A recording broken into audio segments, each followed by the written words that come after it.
여러분에게 만약 어떠한 예배당을 지어보라고 하면서 설계를 해보라고 하면 여러분은 설계를 하실 수 있겠습니까? 저는 예배당 설계까지는 아니지만은 기본이 되는 그림은 그려본 적이 있습니다.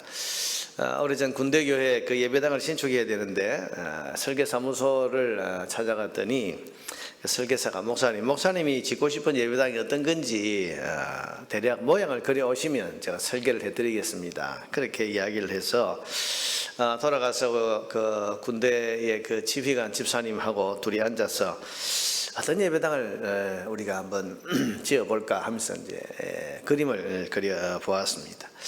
예배실 크기는 어느 정도로 하고 또 모양은 어떻게 할 것인지, 또 옆에 문을 내어서 친교실 겸 식당을 이렇게 만드는데 그 크기는 어느 정도 할 건지, 사무실은 어디에 넣을 건지, 입구 모양은 어떻게 하고 제일 중요한 지붕과 또 정면의 모양은 어떻게 할 것인가, 머리를 짜내면서 설계가 되는 그 기본 그림을 그렇게 그려 보았습니다. 이렇게 했다가 또 지우고 또 새로 그려보고 그렇게 해서 가져갔더니 그걸 바탕으로 해서 이제 설계를 해서 지금 그 전라도 임실에 예배당이 지금 지어져 있는데, 그때 그 그림 그릴 때를 생각해 보면 그 예배당 구조와 모양과 크기를 어떻게 할 것인가, 그렇게 그런 그림을 그린 기준이 뭔가 하면 우리가 쓰기에 어떻게 하면 편할까, 편리할까 하는 것이었습니다. 이게 우리가 쓰고 우리가 출입하면서 우리가 예배를 드릴 공간이니까 이거 우리가 쓰기에 편리해야 된다, 그런 기준으로 그 그림을 그렸던 것 같습니다. 자, 그런데 성전은 어땠을까? 오늘 다윗이 솔로몬에게 전해준 성전의 설계도를 보면 이 설계도는 사람이 쓰기에 좋고 편리한 기준으로 만들어진 것이 아니라는 것을 알 수 있습니다. 여러분 12절에 보면 그가 영감으로 받은 것이다 그랬고, 또 19절에서는 아예 직접적으로 말하기를 하나님의 손, 여호와의 손이 내게 임하여 이 모든 일의 설계를 그려 나에게 알려주셨다. 하나님의 손이 직접 그려서 알려주셨다. 말하자면 이 다윗의 이 성전 설계도는 다윗이 생각한 그림이 아니고, 또 백성들이 출입하면서 쓰기에 좋은 기준을 따라서 그려진 그런 설계도가 아니고, 이 성전에서 예배를 받으실 하나님이 기준이 되고 하나님의 뜻이 기준이 되어서 설계된 하나님의 계시에 의한 것이다, 그렇게 오늘 성경은 우리에게 가르쳐주고 있습니다. 여러분 오늘 본문에서 다윗이 솔로몬에게 전해준 설계도, 자 솔로몬아 성전을 짓는데 이렇게 지어야 된다, 네 마음대로 지으면 안 되고 이렇게 지어야 된다 하고 설계도를 주고, 그 설계도에는 각 방의 크기, 그 뜰의 크기, 모양, 그리고 성전 예배에 쓰일 각종 기구와 그릇, 거기에 사용될 재료, 금으로 만들 건지 은으로 만들 건지, 그리고 그 무게까지, 오늘 본문에 무게에 대한 이야기 많죠. 무게라는 것은 크기인데 그 무게가 다 이게 다윗이 생각한 것이 아니고 하나님이 정해주시고 지시하신 것이다, 꼭 그렇게 말해주고 있습니다. 여러분 이것은 성전의 중심이 사람이 아니라 하나님이시라는 뜻입니다. 여러분 성전의 주인은 하나님이십니다. 사람이 출입하고 사람들이 예배를 드리지만은 사람이 주인이 아니고 하나님이 주인이십니다. 뿐만 아니라 거기서 드려지는 예배도 사람의 필요나 사람의 기분을 따라 드리는 것이 아니라 하나님의 뜻, 하나님의 말씀에 따라서 예배가 드려져야 됩니다. 여러분 사람이 만약 중심이라면 형편에 따라서 예배가 달라질 수 있지 않겠습니까? 예를 들면 오늘은 비가 많이 오니까 오늘은 예배를 좀 미루자, 오늘은 이런 형편이 좀 안 되고 사람들이 피곤해하고 힘들어하고 이러니까 예배를 좀 연기하자, 이렇게 할 수 있고 예배를 드리지 않을 수도 있고. 여러분 예배드리는 사람이 중심이라면 예배드릴 형편이 안 되고 그러면 다음에 드리면 되지 이러면서 조정할 수도 있겠습니다만은, 여러분 예배의 주인과 중심은 하나님이십니다.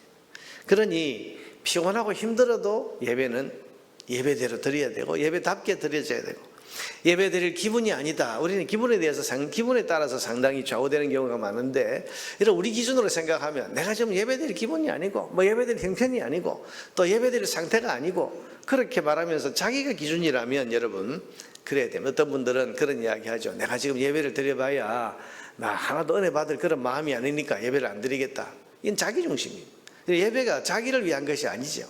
예배는 하나님 중심, 예배를 받으실 하나님 중심입니다. 그러니 힘들어도 피곤해도 내가 예배를 드릴 기분이 아니고 이 예배를 통해서 뭔가 내가 어떤 은혜를 받지 못할 그런 어떤 형편 속에 있다 할지라도 예배를 드리는 내가 아니라 예배를 받으시는 하나님이 중심이기 때문에 이 예배는 결코 소홀히 하거나 또 변경될 수 없는 것입니다. 여러분, 언제든 예배를 받으시는 하나님이 기준이 되어야 됩니다. 그래서 여러분, 우리가 성경에 보면 하나님을 섬기는데 어떻게 하라고 했습니까? 마음을 다하고 뜻을 다하고 목숨을 다하라. 여러분, 목숨을 다하라는 말이 뭐겠습니까?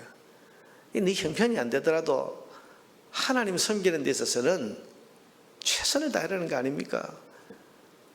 목숨을 다하고 마음을 다하고 뜻을 다하고 성품을 다하고 목숨을 다해서 하나님 섬기라. 여러분, 이것은 예배의 중심이 하나님이시기 때문에 그런 것입니다. 그래야 우리가 하나님을 제대로 섬긴다고 말할 수 있는 겁니다. 여러분, 기억하십시오. 우리가 예배를 드리거나 또 하나님을 섬기는 모든 일에 있어서 기준이 내가 아니라 하나님이시다. 하나님이시다. 우리 교회 직분을 맡아서 감당하고 수고하는 것도 내 기준, 내 형편, 내가 기준이 아니라 하나님 기준이십니다. 그러니 힘들어도 어려워도 또 내가 어떤 형편에 있든지 간에 끝까지 주를 섬기는 그 섬김의 삶을 우리가 포기하지 말아야 됩니다. 그게 하나님을 제대로 섬기는 것입니다.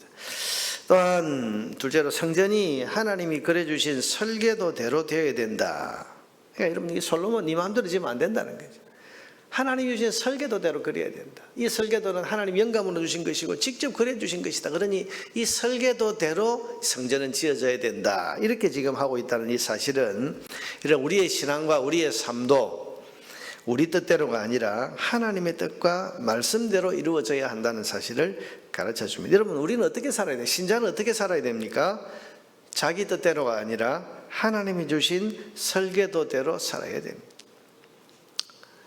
내 감정대로, 내 생각대로, 내 주관대로 사는 게 아니라 하나님이 우리에게 주신 삶의 설계도, 그게 뭡니까? 하나님의 말씀입니다.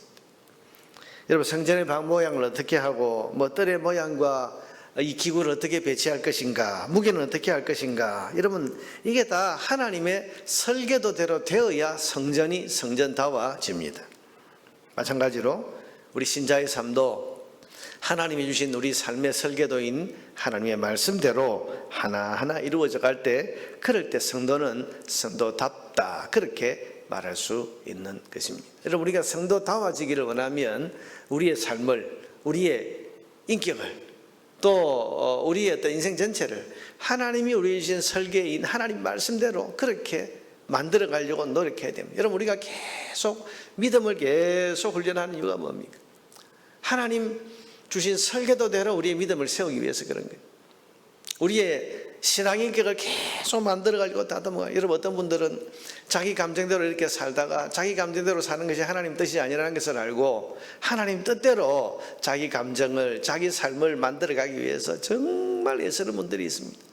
용서할 수 없는 사람들 용서하려고 하고, 속에 분노가 막 일어나는 그 분노를 하나님 말씀대로 하루가 지나도록 그 분노를 품지 않도록 그렇게 해서 그 분노를 하나님 다스려 주시도록 하나님 앞에 와서 울면서 기도하고 몸부림치는 사람들. 여러분, 믿지 않는 사람들, 신앙 밖에 있는 사람들이 보면 왜 저 사람은 저렇게까지 저렇게 애를 쓰면서 사랑하려고 하고 용서하려고 하고 품으려고 하고 왜 저렇게 자기 성품을 저렇게 변화시켜 가려고 저렇게 애쓰고 노력하냐? 왜 그렇습니까? 우리가 우리의 삶이, 우리의 성품이, 우리의 인생이 하나님이 우리에게 주신 삶의 설계도대로 그렇게 되어야 되기 때문에 그렇게 계속 만들어가는 과정이잖아요. 그래서 사랑이 부족하던 사람들이 사랑이 풍성하게 되고, 지난주에 우리가 오히려 성령의 열매에 대한 말씀 들었습니다만 성령의 9가지 열매가 내 삶에 계속 맺혀져 나가도록 애쓰고 노력하고, 이게 뭡니까? 성도다워지기 위한 것인데, 성도답다는 것은 우리의 인격이, 우리의 삶이, 우리 인생이 하나님의 인생 설계도 말씀대로 그렇게 세워져 가야, 그래야 우리가 성도다워지는 것입니다. 그러기 위해서 우리가 애쓰고 노력하는 것 아니겠습니까? 자, 여러분, 우리는 성도다워지기 위해서 노력해야 됩니다. 여러분, 솔로몬이 성전을 짓는데 애쓴 게 뭐겠습니까? 설계도대로 되었나? 하나님이 주신 설계도대로 되었나? 하나하나 점검하면서 그렇게 여러분 성전을 지어가지 않겠습니까? 마찬가지로 우리의 삶도 하나님 말씀대로 되었나? 하고 하나하나 점검하고 노력해 가야 되는 거예요. 그래서 설계도대로 되지 않았을 때는 다시 쳐서 복종시키고 고치고 애쓰고 노력하고, 이게 여러분 쉬운 일은 아닙니다. 그런데 여러분, 오늘 다윗이 솔로몬을 향해서 설계도대로 지어야 된다 그래 놓고는 20절에 이어지는 말씀이 뭡니까? 또 그 아들 솔로몬에게 이르되 너는 강하고 담대하게 이 일을 행하라. 두려워하지 말며 놀라지 말라. 이 일이 너무 큰 일이라고 해서 하나님의 성전을 짓는 일이 이게 너무 버거운 일처럼 그렇게 크게 느껴진다고 할지라도 마음을 강하게 해라. 담대하게 해라. 두려워하지 말고 놀라지 말라. 그러면 사실은 하는 말이 네가 여호와의 성전 공사의 모든 일을 마치기까지 여호와 하나님 나의 하나님이 너와 함께 계시사 네게서 떠나지 아니하시고 너를 버리지 아니하시리라. 네가 이 성전을 하나님께 예배할 이 성전을 제대로 지어갈 때 두려움 없이 이 일이 큰 일이라고, 이 일이 네게 버거운 것처럼 그렇게 생각돼서 마음이 움츠러들면 안 되고, 하나님이 주신 설계도대로 내가 준비한 이 재료를 가지고 성전 건축에 매진하라. 최선을 다하면 하나님께서 너와 함께 계시고 네게서 떠나지 아니하시고 너를 버리지 아니하시고 도와주실 거다. 여러분, 이 말씀은 오늘 우리가 신자의 삶, 성도다운 삶을 살아가는데 애쓰고 수고하는 그런 사람들에게 주시는 위로와 격려의 말씀입니다. 우리가 성도답게 살려고 하면 여러분, 염려 걱정이 우리에게 옵니다. 내가 이렇게 살아가지고 손해보는 거 아닌가? 내가 이렇게 사는 것이 이거 뭐 좀 지는 것 아닌가? 잘못 사는 거 아닌가? 굳이 이렇게 살아야 되나? 이런 마음의 염려와 두려움들이 일어날 수 있는데 아닙니다. 오늘 하나님께서는 이 다윗의 말을 통해서 우리에게 위로와 격려의 말씀을 하십니다. 마음을 강하게 해라. 성도가 성도답게 살려고 하는 거 그거 잘하는 일이다. 성도가 자기 마음대로 자기 주관대로 살지 않고 하나님 말씀대로 하나님 뜻대로 살려고 하는 거 이건 너무 잘하는 일이다. 하나님이 너와 함께 하시고 그렇게 사는 너와 하나님이 늘 동행하면서 너를 떠나지 아니하시리라. 그렇게 우리에게 격려해 주는 것입니다. 여러분, 성도는 마음을 강하게 담대히 하고 두려움 없이 살아야 됩니다. 왜냐하면 성도가 하나님의 뜻대로 살아가고자 애쓰고 노력하면 하나님께서 함께 하시고 떠나지 않으시면서 도와주시기 때문입니다. 여러분, 오늘 여러분의 삶은 지금 하나님의 뜻과 하나님의 말씀을 따라 잘 지어져 가고 있습니까? 여러분의 인격은, 인품은, 여러분 신앙의 믿음은, 여러분의 속사람은 하나님 말씀 그 설계도대로 제대로 지어져 가고 있습니까? 혹시나 우리의 삶을 우리 뜻대로 우리 살기에 편리한 대로 그렇게 살아가고 있는 것은 아닙니까? 오늘 아침에 성전의 설계도를 직접 그려주신 하나님의 뜻이 무엇인가를 우리가 깊이 생각하면서 성도답게 지어지기 위해서 하나님의 말씀과 뜻대로 살아가는 삶을 하나님 앞에 소원하면서 그 삶을 살아가는 데 필요한 은혜와 능력을 구하는 그런 기도의 시간이 되시기를 바랍니다.